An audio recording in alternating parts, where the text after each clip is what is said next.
Bonjour à tous. Tel que promis, à mes étudiants d'un cours en miracle, voilà, que je vais répondre à quelques questions. Bah, je vais faire quelques précisions à propos de ce livre, Un cours en miracle. Vous pouvez voir le livre Un cours en miracle. Oui.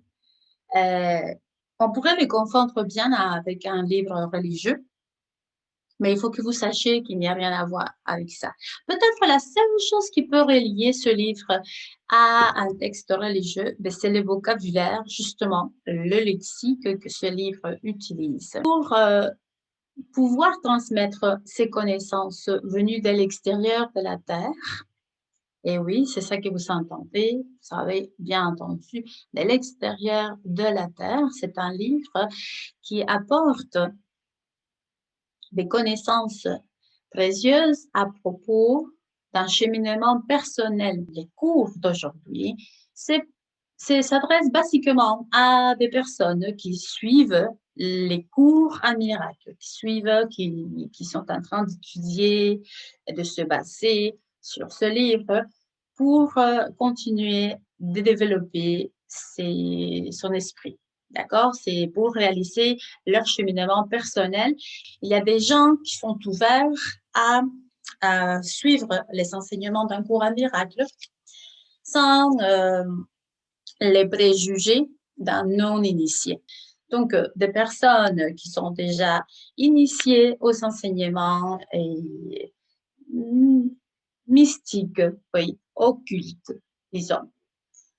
Il faut laisser bien clair que le terme occulte, de science occulte, n'a rien de démoniaque. Okay? Vous dites satanique, mais moi, je ne suis pas d'accord avec le terme satanique et on verra peut-être dans une autre vidéo pourquoi. D'accord? Je ne vais pas discuter ça aujourd'hui, mais le terme correct serait diabolique, qui sont diabolisés, qui c'est par rapport à ça qu'on appelle le diable. D'accord? Alors, rien à voir quand on parle d'une science occulte, rien à voir avec le diable ou la sphère diabolique. Quand on utilise le terme occulte ou science occulte, d'accord, ou quand on utilise le terme ésotérique, c'est juste pour le différencier de l'exotérique qui serait la connaissance qui est à la portée de tout le monde, non? Et que tout le monde sait, que tout le monde prend pour acquis, OK?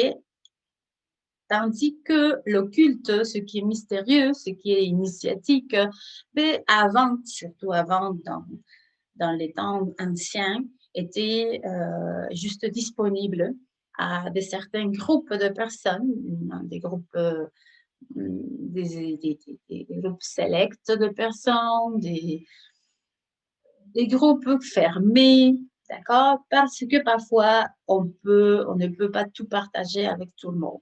Mais bon, comme on est en 2020 et que la décennie va bientôt terminer, comme une nouvelle décennie s'approche et qu'on est aussi à l'aube d'un nouveau commencement euh, par rapport à la mère Terre qui est en train aussi de s'élever en dimension cosmique, je veux le partager avec tout le monde. La leçon 63 porte sur la phrase « La lumière du monde apporte la paix à chaque esprit par mon pardon ». La lumière du monde apporte la paix à chaque esprit par mon pardon. Je pense qu'avant de rentrer dans la leçon 63, il faudrait bien que tu révises la leçon 62 et la leçon 61. La leçon 61 nous parle de la lumière. Actuellement, tout le monde parle de lumière, n'est-ce pas? Et on commence toujours dans les cercles spirites ou spirituels ou dans les spiritualités modernes. À un moment donné, tout le monde parle de lumière. Mais est-ce qu'on sait vraiment de quoi on parle quand on dit lumière? Dire lumière, c'est parler de l'énergie électromagnétique, de cette force vitale qui emplit l'univers. Dans toutes les sciences occultes, On parle de lumière, on parle de lumière comme LVX, qu'on appelait lourd. On parle de lumière comme la mère universelle, si on rentre dans l'aspect de la philosophie indienne et de la philosophie chinoise. Donc, par exemple, la philosophie bouddhiste, la philosophie taoïste, on parle toujours de lumière. Okay? Pour le chant de Qigong, ben, le Qi, c'est justement cette lumière. Mais sa définition a à voir profondément, quand on l'étudie profondément, ça a à voir basiquement avec la définition qu'actuellement peut avoir la physique, la science physique et la physique quantique à propos de la lumière. Donc, si tu as vraiment envie d'approfondir cette connaissance, il faudrait que tu cherches du côté de la physique, d'accord? Physique générale, physique quantique. Donc, tu pourrais chercher en astronomie, par exemple, toutes ces définitions à propos de lumière et tu serais plus proche de la véritable définition de lumière que de croire tout simplement on a une énergie supérieure ou de trouver plein de noms.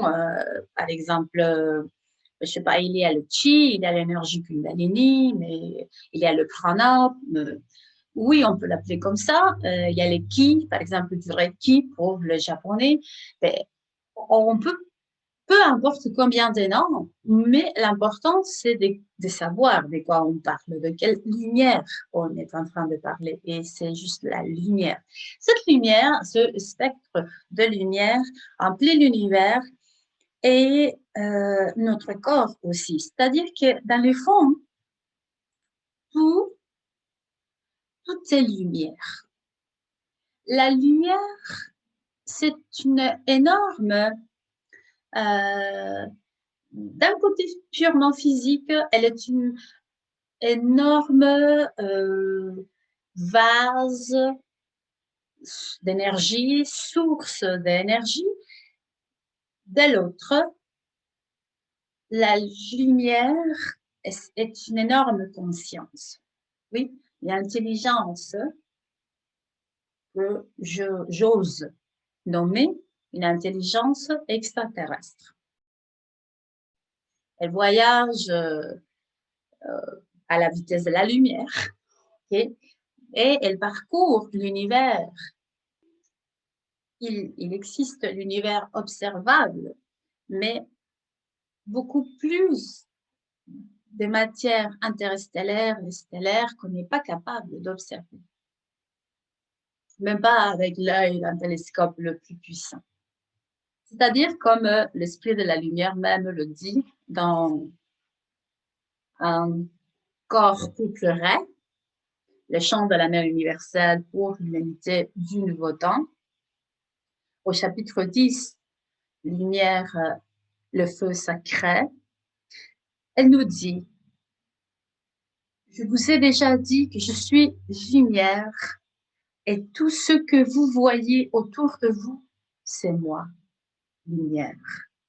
Même si en matière, je peux être transformée. Je veux bien que ça soit clair. Et tout ce que vous voyez autour de vous, c'est moi, lumière. Même si en matière, je peux être transformée.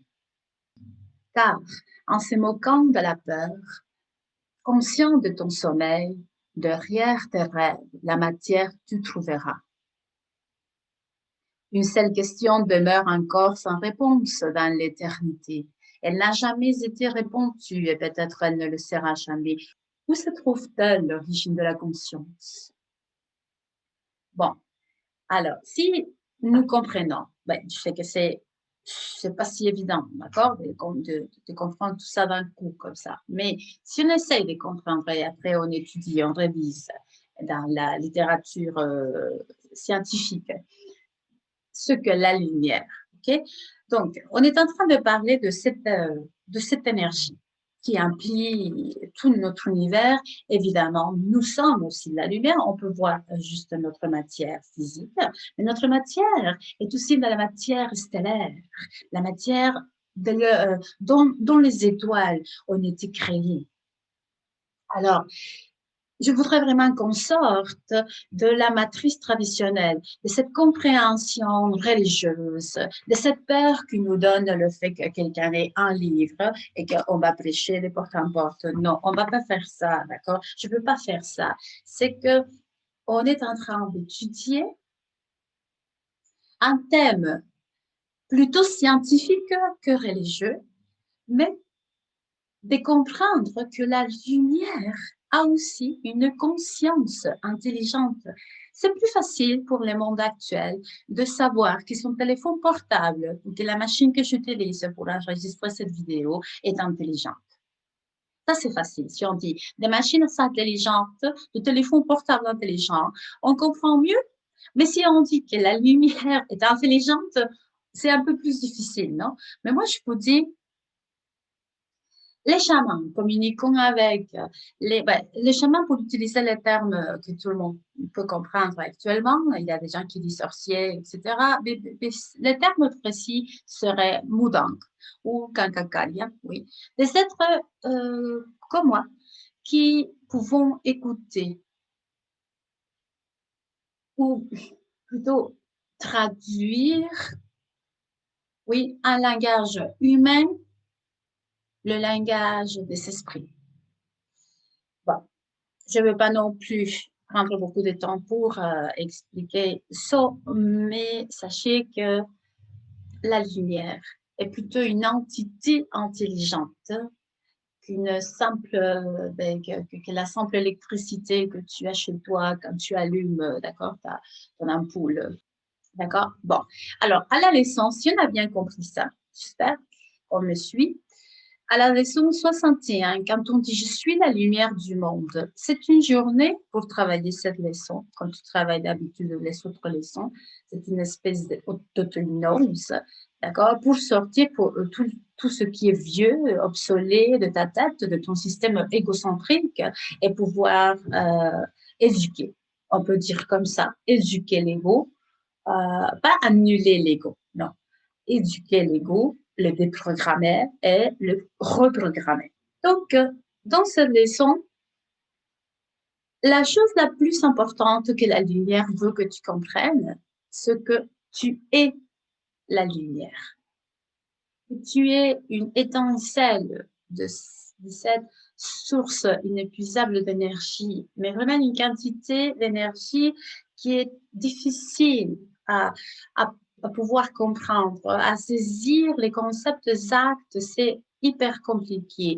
Mais elle veut que tu prennes conscience que tu fais partie de son grand corps d'énergie, que ton corps, que ton esprit, que tout ce qu'il y a dans l'univers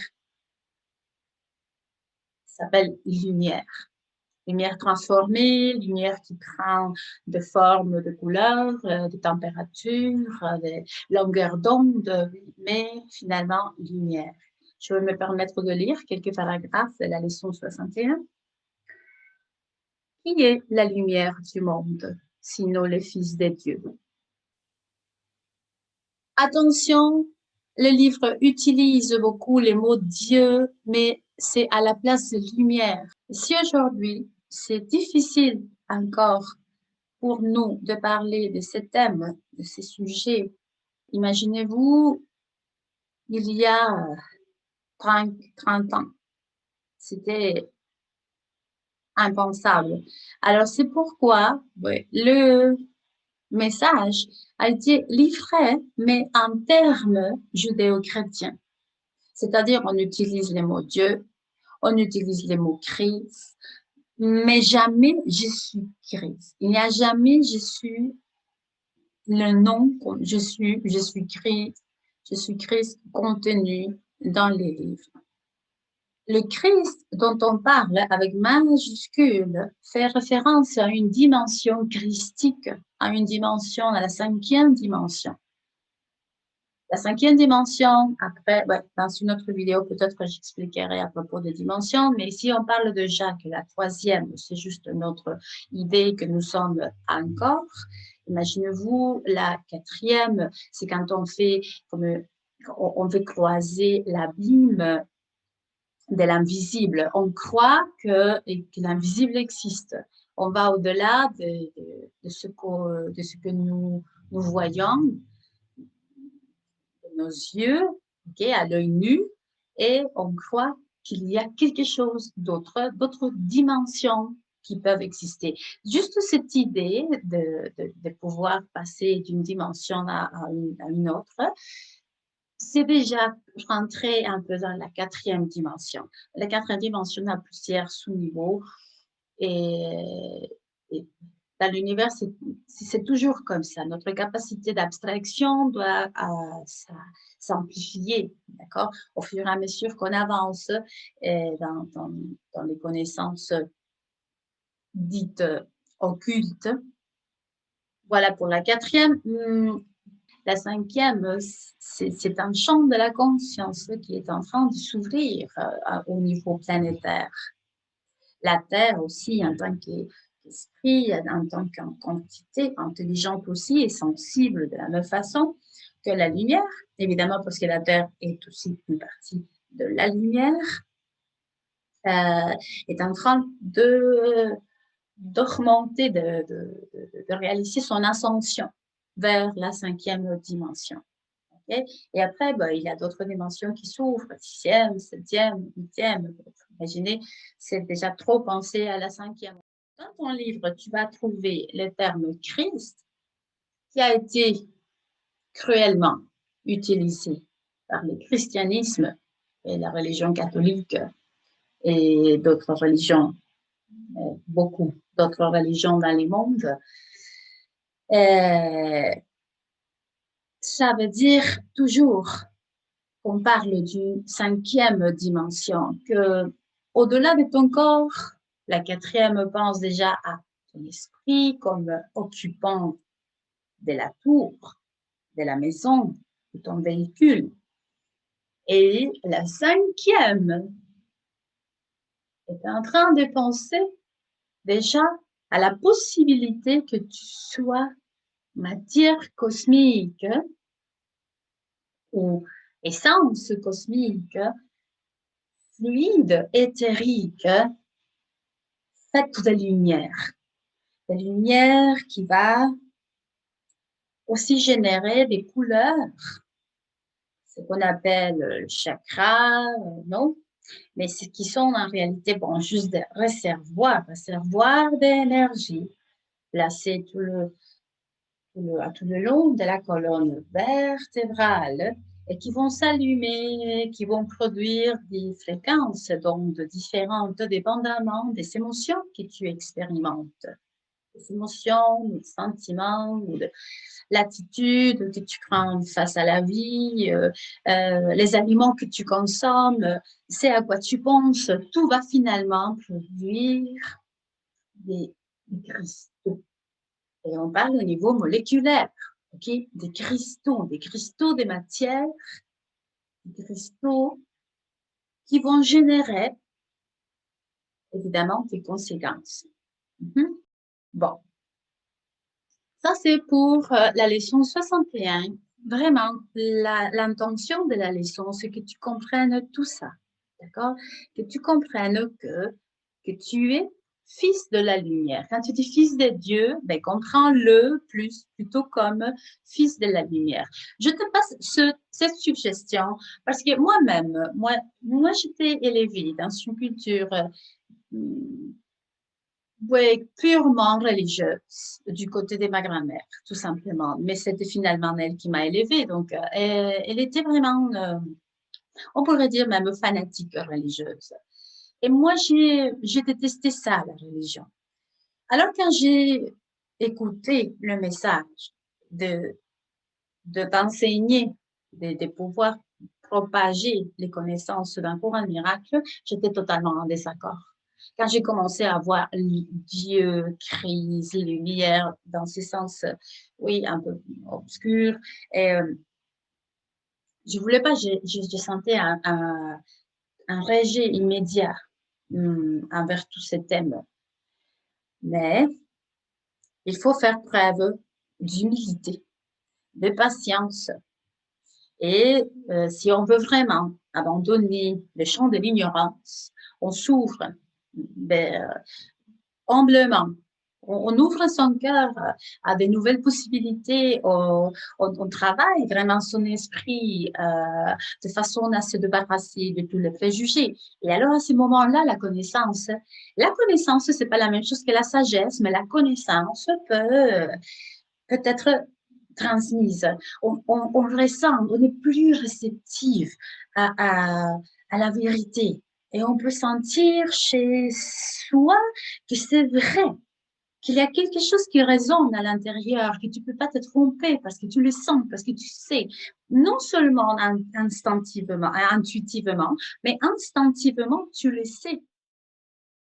Il y avait quelque chose de réel, alors j'ai continué à le lire, à étudier. Et après, je me suis rendu compte que ce cheminement-là, je l'avais déjà réalisé sans connaître les livres. Je l'avais déjà réalisé car j'ai commencé à travailler fortement dans les champs du spiritisme euh, avec un, un chaman mexicain du nom de Raoul qui m'a beaucoup, beaucoup aidé. Et le travail que j'avais fait de sa main était très semblable à ce que le livre nous, à ce que le livre nous raconte. Juste pour vous dire que tout ce que je ressens de ce livre, c'est une énorme logique et que ça a fonctionné. Ça m'a fonctionné et ça a fonctionné à plusieurs personnes et il y a beaucoup de monde qui a eu de bons résultats pour déprogrammer sa conscience, pour déprogrammer l'ego, tout ce qu'on a acquis et pour réapprendre. Et c'est ça dont on a besoin pour communiquer avec les autres dimensions. C'est en tout cas le chemin que tout le monde est destiné à poursuivre. Même si on ne le sait pas, c'est la destinée de tous. Tôt ou tard, on arrivera tous au même point. Et alors, le terme Dieu se transforme en lumière. Si pour toi c'est plus facile comme ça de le ressentir dans ton cœur, au lieu de dire que qui est la lumière du monde sinon le Fils de Dieu, tu vas dire qui est la lumière du monde sinon le Fils de la lumière. Cela n'est donc qu'un simple énoncé de la vérité à ton sujet. C'est l'opposé d'un énoncé d'orgueil, d'arrogance ou de tromperie de soi. Cela ne décrit pas le concept de soi que tu as fait. Cela ne s'applique à aucune des caractéristiques dont tu as doté tes idoles. Justement, quand on dit idole, c'est parce que si on a des images, si on adore des images religieuses, peu importe la religion dont on parle, ok?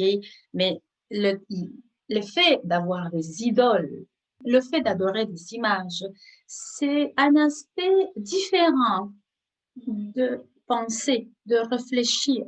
C'est adorer des images et se poser des questions, fouiller dans une matière spécifique de façon à obtenir des connaissances pour après et les mettre en pratique, bien les comprendre, les analyser, approfondir et finalement dire ah je sais parce que la sagesse est différente, d'accord? Et alors ce fait d'analyser et tout et ne va pas vraiment n'est pas en cohérence avec l'adoration des idoles. Cela s'applique à toi tel que la lumière t'a créé. C'est un simple énoncé de la vérité. Pour l'ego, l'idée d'aujourd'hui est le summum de la glorification de soi. Et c'est ça le problème. Si on confond le chemin vers lequel nous dirige la leçon 61, je suis la lumière du monde, peut nous confondre si on est encore très ancré dans la matière, dans l'ego, peut te confondre parce qu'on va commencer à se sentir, ah, je suis la lumière du monde, je suis importante. Et on comprend, je suis. Le jeu a beaucoup de valeur pour l'ego. Le jeu, encore, pour une âme qui est encore endormie, c'est je suis oui, va comme exclure le reste du monde. C'est ça le danger. Le danger, c'est que tu crois que tu es le seul, que tu es la plus, le meilleur, le moi, le pire, tu comprends? C'est ça, c'est cette envie de glorification, de reconnaissance, d'être le plus important, tout ça. Si on se confond, on va se perdre. C'est pour ça qu'à partir de la leçon 61, la compréhension dans toute humilité que tu es la lumière du monde. Mais évidemment, c'est toi, c'est ton frère, c'est ta sœur, oui, c'est ton voisin, c'est ton ami, tes amis, c'est tout le monde, tes animaux, les arbres de la forêt, une, tout ce qui est vivant et même non vivant, le non vivant aussi, c'est de la lumière. Comme on avait dit tout à l'heure, la lumière nous dit, je t'ai déjà dit que je suis lumière. Et tout ce que tu vois autour de toi, c'est moi, lumière. Alors, si on a compris ça, la deuxième partie de notre cours aujourd'hui va parler de l'importance de ne pas confondre le fait d'être la lumière du monde, parce que c'est évident que tu es la lumière du monde, comme c'est évident que je suis la lumière du monde, et que les arbres, les montagnes derrière moi, et le ciel, et les nuages, tout, c'est aussi de la lumière, c'est la lumière du monde. Et que tous les visages que cette lumière peut prendre est infini, surtout quand on n'a pas de préjugés, quand on a travaillé beaucoup sur le non-jugement, on est capable de voir l'infinitude des possibilités qui s'ouvrent dans les champs de la connaissance et de la sagesse, et que, bon, tout est lumière. Tout, absolument. C'est pourquoi on l'appelle mère universelle. On appelle, la mère-terre, c'est un esprit. Mais la lumière universelle, c'est la mère de toutes les choses, même de la terre. Alors, le paradoxe, c'est, si je dis je suis la lumière du monde, je suis arrogante. Et il faut surtout penser le contraire. Dire je suis la lumière du monde, c'est se montrer comme un être humble à 100%. Accepter que tu es la lumière du monde nous donne l'espoir que tout le monde croyait la même affaire, tout changerait pour le mieux. Tu t'imagines que ton voisin avec lequel tu as des problèmes se sente comme la lumière du monde, mais qu'il te voit aussi, toi, comme la lumière du monde. On perdrait les compétitions, la concurrence, le faire de se croire unique, exclusif. Alors, c'est un apparent paradoxe que de dire je suis la lumière du monde. Mais comment je suis la lumière du monde, moi qui se sens si insignifiant? Ça, c'est terriblement égocentrique. Moi qui se sens terriblement insignifiant, moi qui je suis pour être la lumière du monde? Je ne peux pas être la lumière du monde. C'est terriblement égocentrique. Ne te laisse pas piéger. Il faut accepter que tu es la lumière du monde. C'est ça qui serait la véritable humilité. Au paragraphe 3, à la page 54, la lumière nous dit, la véritable humilité requiert que tu acceptes l'idée d'aujourd'hui, parce que c'est la voix de la lumière qui te dit qu'elle est vraie. C'est un premier pas vers l'acceptation de ta fonction. C'est ta fonction réelle sur Terre. C'est l'assertion positive de ton droit d'être sauvé. C'est un pas de géant vers la prise de ta juste place dans le salut. Et c'est l'admission du pouvoir qui t'est donné de sauver autrui. Encore, l'ego réagit et de toute arrogance, il dit « Mais moi, qui je suis pour sauver autrui? Je peux à peine me sauver moi-même. Comment je vais faire pour sauver autrui? » C'est ça. Voilà le paradoxe, c'est apparent. Il n'y a pas vraiment rien de contradictoire. Tu es la lumière du monde. C'est une affirmation catégoriquement physique. Certifie que tu es la lumière du monde. Le problème, c'est que si on ne ressent pas vraiment cette énoncé comme vrai, on va s'égarer encore pour plusieurs vies ou pour plusieurs, si tu ne veux pas croire aux vies passées, mais même pour la vie actuelle que tu mènes, tu vas trouver encore beaucoup de souffrance. Tu vas t'ouvrir plus à la souffrance qu'à la solution de tes conflits intérieurs. De quelle façon on peut sauver le monde en se croyant la lumière? Tu le vois déjà.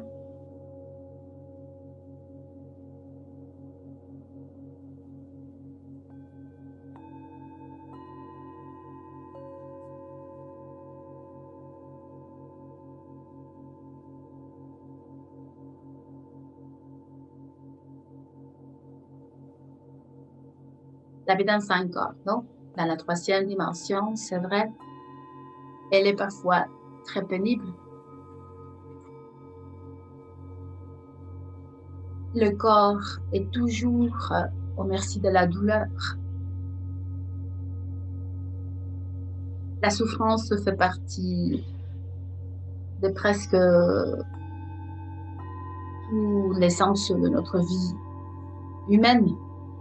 Mais quand on donne sa permission pour que cette énergie lumineuse qui nous habite puisse s'épanouir, de là l'image du lotus, qui ne touche jamais la boue, même si elle pousse de la boue, ses pétales, les pétales de la merveilleuse fleur, ne touchent jamais la boue. Et que tu puisses fleurir de la même façon, que tu puisses t'épanouir dans tous les sens de ta vie, malgré la douleur, malgré la souffrance. Tu puisses élever ta conscience à la dimension christique d'abord, pour pouvoir comprendre les choses différemment, pour sortir de la folie, pour perdre la peur, pour te débarrasser de tous les vieux chemins qui ne font que bloquer ton énergie. Alors, c'est très important de comprendre ça et ce serait le plus important de notre leçon 61. Si tu n'avais pas encore compris, je sais que tu m'as posé la question à propos de la leçon 63, mais c'est important d'abord la leçon 61.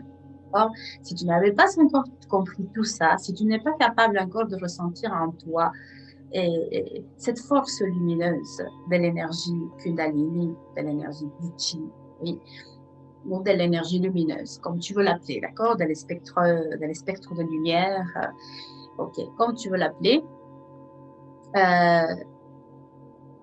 continue d'étudier. Reviens à cette leçon, révise-la et passe quelques jours en méditation sur ce thème avant de pouvoir aller de l'avant.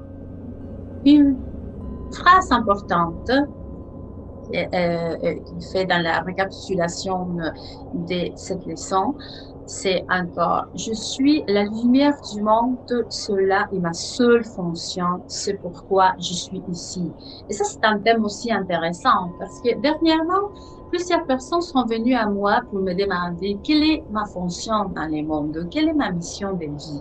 Et tout le monde, Tout le monde pense que c'est si facile de te regarder et puis laisser parler un esprit qui va venir me dire la mission de vie de cette personne est telle ou telle chose. Oui, mais ce n'est pas exactement comme ça que ça se passe. D'abord, la mission de vie de tous, c'est de s'ouvrir à la force, à la force de la lumière, à la dimension christique, à être éveillé, à sortir du sommeil, d'accord? On sommeille de manière générale, ne le vois-tu pas? On sommeille, on porte ce masque sans rien dire, ok? Même si on s'asphyxie, même si on n'est pas capable de voir comment est-ce que ça est en train déjà de varier la quantité d'oxygène qui arrive à ton cerveau et qu'on ne pense pas très clairement de nos jours. Bon, si tu es sensible, tu es en train de le ressentir, d'accord? Je n'ai rien contre, je n'ai rien pour, mais je me pose des questions, ok? Je ne veux pas de problème non plus, mais je me pose des questions. C'est sûr qu'on veut tous trouver notre mission de vie. Mais quand on est dans le cadre égocentrique, l'ego nous joue des tours.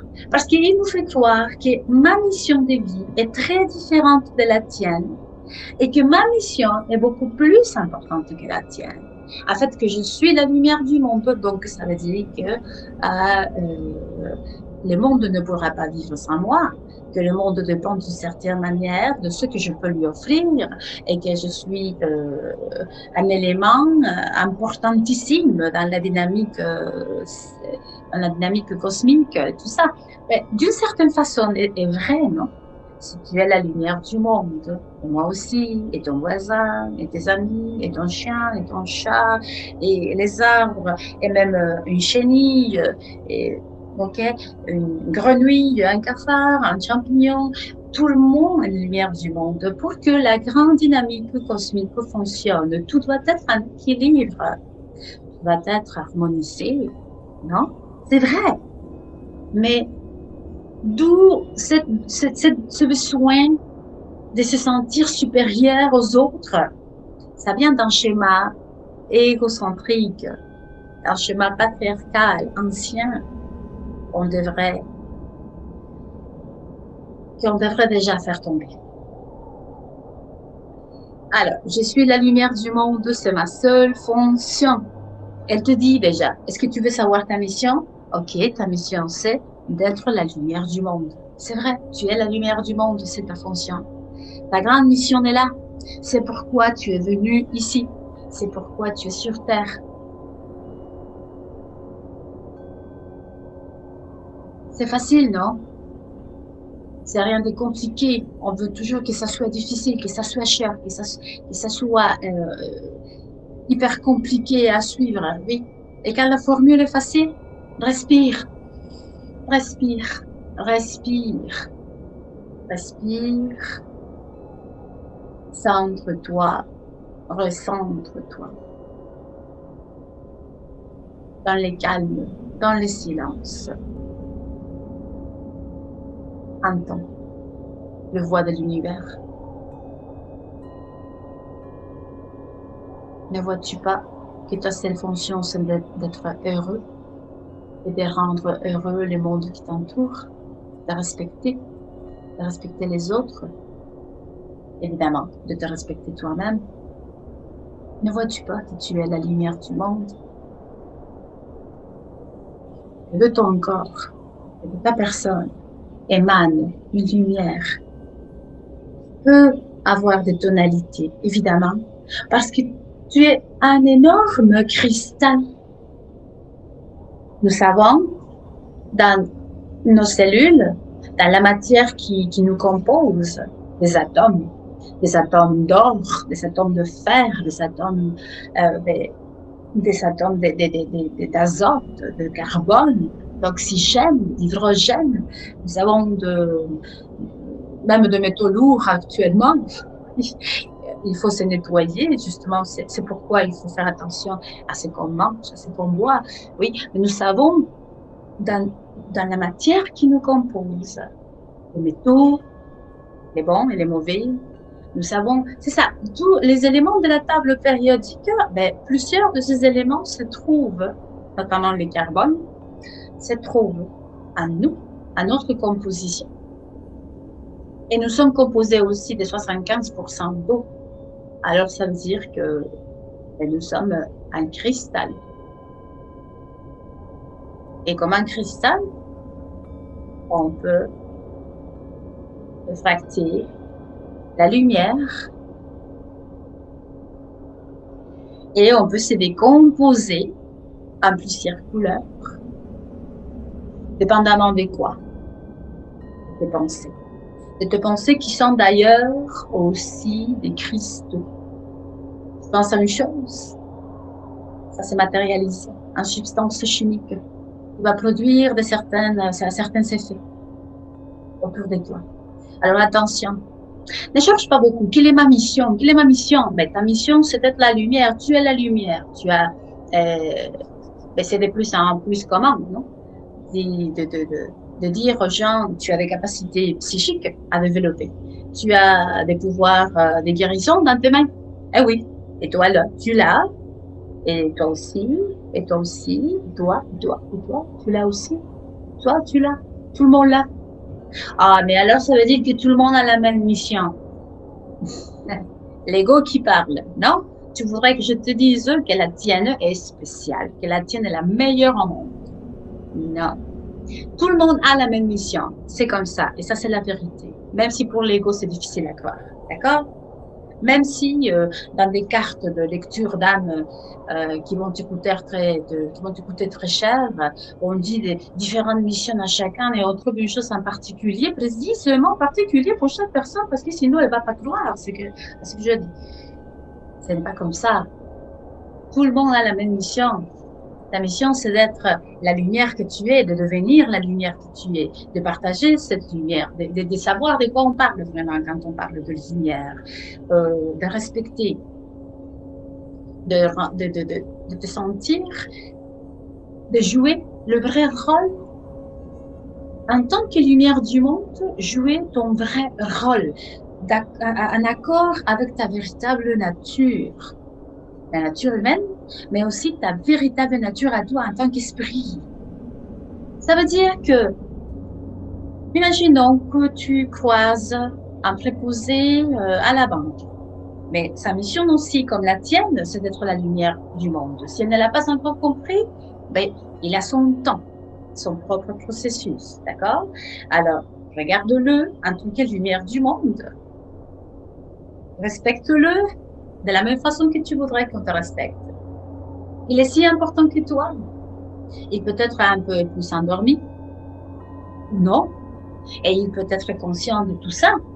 Et il adore son travail. Alors, pas besoin d'être guérisseur, magnétiseur, massothérapeute et de rentrer. Ben, tout le monde veut maintenant être professeur de yoga et tout.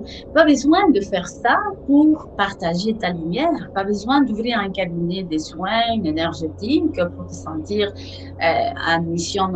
Oui, que si tu as la grande mission au monde, tu peux faire tout ce que tu veux faire, ce que tu aimes faire, ce que tu as découvert qu'est la véritable manifestation de tes aptitudes, d'accord, de toutes tes forces. Tu as valorisé tes faiblesses et tes forces et tu veux exploiter ce que tu as en tant que compétence professionnelle, personnelle, mais si tu le fais dans cette compréhension éveillée de « je suis la lumière du monde », tu comprends ce que je veux dire? Alors, maintenant, on arrive à la phase de la leçon 62. Le pardon est ma fonction en tant que lumière du monde. Oh, il a fallu bien étudier la leçon antérieure. Dans la leçon 61, que le travail sur le pardon peut se réaliser. C'est peut-être une initiation en soi, la leçon 62. Déjà, la leçon antérieure me parlait du pardon est difficile pour tout le monde. Et c'est normalement la leçon où on passe le plus longtemps. Parce qu'il y a beaucoup de réticence de la part de notre ego. Mais comment je veux être la lumière du monde? Et qui je suis pour aider les autres? Comment je peux bénir mon frère ou ma sœur ou considérer la personne que je déteste le plus dans ma vie comme la lumière du monde aussi? Je la vois tellement obscure, tellement méchante. Comment je veux? Vous comprenez? Donc tout ça, ça fait partie de ces vieux patterns qu'on doit dégringoler. Le pardon est ma fonction en tant que lumière du monde. On avait dit, tu es la lumière du monde. Le pardon est ta seule fonction. Actuellement, c'était, je suis la lumière du monde. Cela est ma seule fonction. Bien. Une des fonctions, si tu as déjà compris que tu es la lumière du monde, une de tes fonctions, c'est de pardonner. Et le pardon, ce n'est pas que tu es sur, tu vois, la montagne la plus haute, et que de là, tu regardes tous tes confrères et tes consoeurs, et tu dis, ah, ok, tu as été méchant avec moi, mais moi, comme je suis la lumière du monde, je ne pas quoi. Ça, non. Ça, c'est définitivement pas le pardon. Dans un cadre d'humilité véritable, de véritable compassion, de véritable amour, pour toi-même d'abord, pour autrui par la suite, dans un cadre comme ça, le pardon, c'est libérer les autres de toi. Il y a une énorme différence entre croire que c'est toi qui libère les autres. Ok, je te lâche, je te laisse aller. Parce que je suis bonne et toi non, tu es méchant, mais je le fais pour moi. Ça, c'est extrêmement arrogant. Si on comprend comme ça le pardon, on se trompe. Le pardon, c'est de lâcher prise de ce que tu pensais que les autres t'ont fait. De prendre la responsabilité de ce que tu te fais toi-même. De considérer que si toi tu es la lumière du monde, les autres aussi sont la lumière du monde. Alors, est-ce que tu t'es trompé? Oui, plusieurs fois. Alors l'autre, est-ce qu'il a le droit de se tromper? Évidemment. Est-ce que toi, tu as commis plein d'erreurs sur cet aspect-ci, cet aspect-là? Est-ce que, oui, tu as fait une analyse profonde de toi, de tes points faibles, de tes points forts, de tout ce que tu as fait d'une façon incorrecte, quand tu t'es perdu, quand tu sommeillais aussi tu faisais le rêve de la séparation, en te sentant séparé, isolé du reste. Alors imagine que les autres aussi. Peut-être que tu es plus avancé dans le sens spirituel parce que tu as beaucoup plus étudié, parce que tu as commencé avant, parce que c'est juste ça qui peut nous séparer des autres. La distance des pas qu'on a fait vers l'avant, vers ces processus de guérison énergétique qu'un jour on a décidé d'entreprendre. Mais rien d'autre que ça. Chaque personne a son propre processus, son propre temps de marcher, la manière dont il décide de cheminer et une liberté privée. Alors, si tu comprends tout ça et que tu observes le monde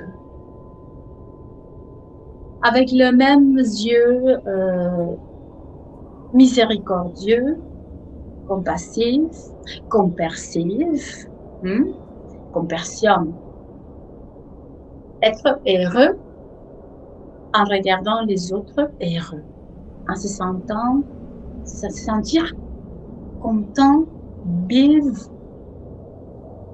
Si on peut reconnaître chez les autres le bonheur, même s'ils ne sont pas avec nous, même s'ils ne partagent pas avec nous, d'accord, ce bonheur, on se sent bien parce que les autres vont bien. Oui, Alors, si on est capable de comprendre tout ça, on, on voit les sujets de notre conflit intérieur. On peut trouver plusieurs, oui, mais c'est ça. La leçon 62 te dit, craigne une seule personne, ok, et commence par une personne à la fois. Et regarde, pourquoi est-ce que A, B ou C, B, dans ce cas A, je vais la prendre, je considère qu'elle m'a blessée, qu'elle ou il m'a fait, m'a causé une douleur profonde et je la déteste pour ça, je le déteste pour ça. Alors, on analyse tout ça avec de nouvelles lunettes. Il faut que tu donnes ton consentement pour que la lumière puisse te guérir, d'accord? Laisse-la te guérir si tu crois à la lumière d'abord. Alors, il faut que tu donnes ton consentement. Il faut que que tu laisses la lumière te guérir de l'intérieur vers l'extérieur pour que tu puisses par la suite, une fois tes canaux nettoyés, recevoir la lumière, la diriger vers ton intérieur, les stocker et, d'accord, faire que cette alchimie se réalise. Parce que ça va être alchimique même au niveau de tes émotions. Okay? La peur va se transformer en amour, un véritable amour, la dimension de l'amour. Et amour et humilité. Alors, quand on est déjà là, rendu là, tu observes cette personne, cet homme, cette femme, cet ami, cette amie, c'est la personne que tu croyais qui est la cause de tes problèmes, la cause de tes douleurs. Alors, tu l'observes avec la même indulgence que tu t'observes maintenant, avec ses yeux lumineux d'amour. Et tu vas voir que normalement, on a la personne attachée. De là que dans la sorcellerie, on parle d'attachement. Parce qu'on attache, même sans savoir qu'on fait de la sorcellerie, par la pensée, on est capable d'attacher les personnes. Donc, on la personne attachée. En la croyant méchante, en la croyant, okay, une personne mauvaise pour nous, la considérons comme macabre parce qu'elle nous a fait quelque chose de mal, on la maintient attachée. Et on la maintient attachée et on garde, d'accord, la laisse, on la tient bien fort et on ne la laisse pas partir. D'une certaine façon, elle remplit un espace à l'intérieur de nous. Quelque chose qui nous manque comme un morceau de notre casse-tête. Et si on se débarrasse, l'inconscient sait qu'il va se créer un espace vide. Et quoi on va le remplir si on est attaché à l'ego, si on est attaché à la matière, si on ne reconnaît pas qu'on est la lumière du monde. Alors, on maintient cette personne attachée et constamment, on la traîne partout où on va, comme une espèce de cadavre qu'on porte sur les dos. Mais là, ne te surprends pas que tu ressentes de douleur, okay? Parce que ça fait mal de porter des fardeaux si gros, non, sur soi. Alors, le pardon, c'est le fait de prendre conscience de tout ça dont on parle depuis le début du cours, ok? Et de finalement, mais c'est pas si facile que ça, c'est tout un travail, ok? Mais bon, un processus. Admettons que tu as déjà passé par tout ça et que tu es prêt. Le pardon, c'est de détacher la personne, son âme, évidemment, la partie de l'énergie de son énergie que tu as gardée pour toi, que tu veux maintenir attachée, d'accord, dans le conflit. Et alors, tu la détaches avec amour et tu sais que le reste à faire, c'est de la laisser partir. Ah, voilà les grands moments. Parce qu'on est vidé. Ah, on est vidé. Et ça cause une terrible anxiété. Mais ça, c'est fait. On respire, c'est fait. Je te pardonne. Je te libère de ce que je pensais que tu étais. C'est ça le pardon. Évidemment, au niveau électromagnétique, si tu as compris les concepts de lumière, si tu l'as révisé dans la littérature, d'accord? Évidemment, ces concepts de lumière électromagnétique va nous faire comprendre que en même seconde que tu viens de détacher cette personne en question, elle a ressenti aussitôt et que quelque chose dans son aura s'est nettoyé. Mais dans la tienne, évidemment, aussi. Et c'est pourquoi on se sent libéré. C'est pourquoi on se sent mieux. Voilà le pardon. Voilà le pardon qui libère. Voilà ta fonction en tant que lumière du monde. Une de tes fonctions. De libérer le monde de tout ce que tu croyais que le monde était. Ce ne sont que des préjugés, des jugements que tu portes sur les autres. Est-ce que c'est vrai que cette personne m'a fait? Oui, oui, oui, mais toi aussi, tu as fait mal de ton côté à d'autres personnes. Et toi aussi, tu as commis des erreurs. Et peut-être que c'est comme ça. Mais alors, libère-la, cette personne en question, et poursuis ton chemin dans l'autre sens. Ne t'occupe plus d'elle, mais libère-toi. Parce que c'est vrai aussi que dans ces nouveaux processus de vie, il faut libérer des personnes. Il faut les libérer et il faut plus s'en occuper. Il faut permettre que la vie décide, d'accord, par elle-même, qu'est-ce qui te convient le plus. C'est une autre des phrases des livres de Courant Miracle du début. Je ne rappelle pas aujourd'hui, c'est pas le cas de parler d'elle, mais c'est une des phrases qui dit je ne sais pas quel est mon intérêt. Je ne sais pas ce qui me convient, non? Je vais laisser donc la grande lumière universelle, la mère universelle, choisir pour moi ce qui me convient le mieux. Okay? Si on a compris ça à propos de la leçon 62, le pardon est ma fonction en tant que lumière du monde. On est prêt donc pour la leçon 63. La lumière du monde apporte la paix à chaque esprit par mon pardon. Voilà, je t'explique ça déjà. Comme tu es saint, toi qui as le pouvoir d'apporter la paix à chaque esprit. Comme tu es béni, toi qui peux apprendre à reconnaître le moyen de laisser cela être fait par toi. Quel but pourrais-tu avoir qui t'apporterait un plus grand bonheur?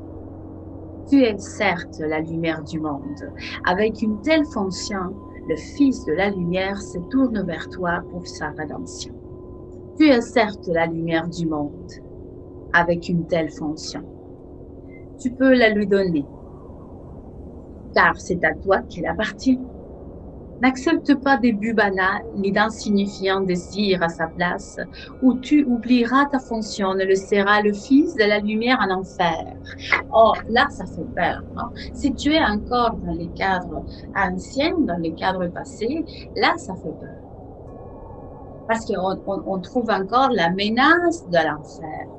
Comprenons les choses différemment, s'il vous plaît, d'accord? Et c'est bientôt qu'on va finir ces cours, d'accord? S'il vous plaît, quelques secondes d'attention.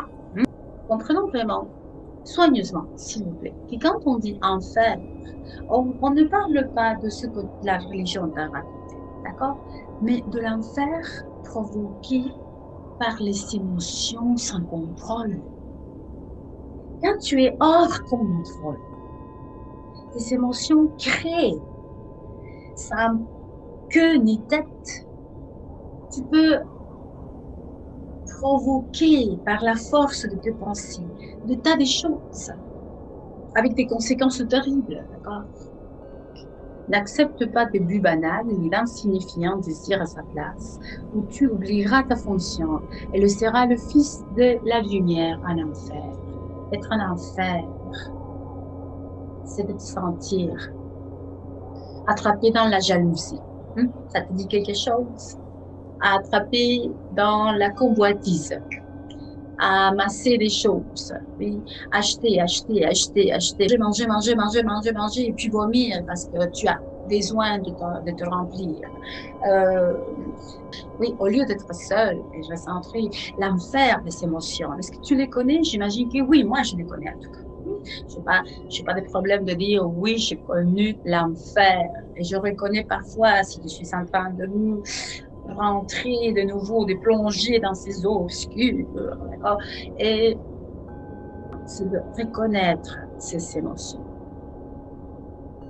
de reconnaître les états d'anxiété, les états d'angoisse, les états dépressifs, chroniques, les états de folie, de schizophrénie, de psychose, et toutes ces maladies mentales générées par, bien sûr, parfois c'est organique, non? On est comme ça, ok. Mais bon, ça c'est un chapitre dans, dans notre, dans notre cours, d'accord? Parce que, est-ce que la maladie existe? D'accord? Mais ces états mentaux désordonnés, c'est ce on pourrait appeler l'enfer. Alors, désirer autre chose que de répandre la lumière du monde serait, dit la mère universelle, dit la lumière, avoir un désir banal, c'est de nourrir le désir de ton ego. Tout ce que l'ego peut désirer est un désir banal. J'avais déjà dit ça, je répète quelques aspects que tu dois retenir. L'ego va toujours vouloir être le meilleur ou le pire parfois. Se sentir supérieur. Et il est arrogant. Il dit qu'il n'est pas si important, mais ça c'est la grande démonstration d'arrogance que de nier qu'il est lumière ou que quand il réagit aux phrases du livre, d'accord? C'est vraiment ça. Réagir d'une façon, d'une dimension, tu vois, réagir à outrance, c'est d'accepter qu'on est encore arrogant. Alors, tout ce que l'ego peut désirer est considéré comme un désir banal. Et on nous dit, et si on accepte un autre désir à la place du désir pur, de se sentir vraiment comme la lumière du monde et d'agir en conséquence, alors on est destiné à vivre en enfer. Tu comprends maintenant de quoi ça parle. Et ce n'est pas une menace à la fin, vraiment pas. C'est une conséquence logique. Ce qui t'est demandé, ce n'est pas une vaine requête. Ce qui t'est demandé, c'est d'accepter le salut afin que tu puisses le donner. En reconnaissant l'importance de cette fonction, nous serons heureux de nous la rappeler très souvent aujourd'hui. Nous commencerons la journée en l'acceptant pour vrai et nous finirons la journée en l'ayant présente à l'esprit. Et tout le long de la journée, nous répéterons les soucis aussi souvent que possible. La lumière du monde apporte la paix à chaque esprit par mon pardon. Je suis le moyen désigné par la lumière pour le salut du monde. Imagine-toi à quoi le monde pourrait ressembler si chaque personne, si chaque individu pouvait tout simplement sentir cette phrase à l'intérieur.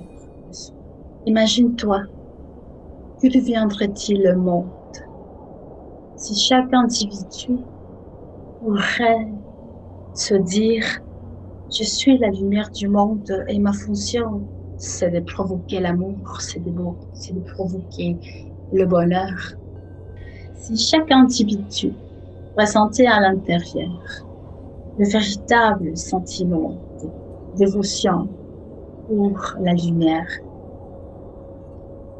à quoi le monde pourrait ressembler-il?